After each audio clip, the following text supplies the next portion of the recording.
आज लाज वाटली पाहिजे। बलात्कारासारख्या गुन्ह्यावर एका आमदाराला जामीन मिळतो आणि देश हा गप्प बसतो।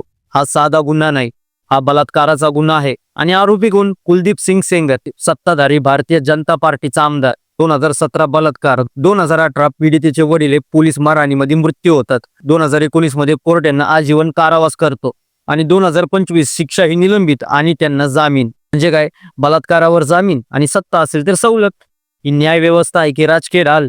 जर आरोपी बीजेपीचा आमदार नसता तर FIR उशिरा नोंदली गेली असती का?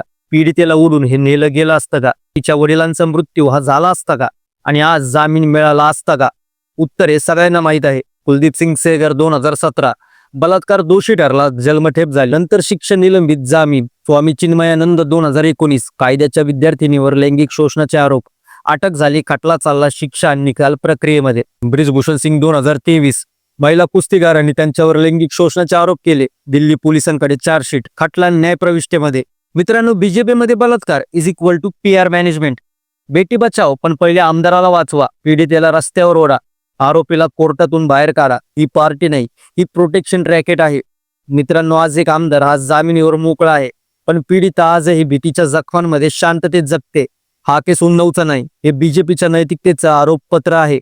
मित्रांनो, जर बलात्कारावरही सत्ताधाऱ्यांना लाज वाटत नसेल तर आवाज आपणच उचलला पाहिजे।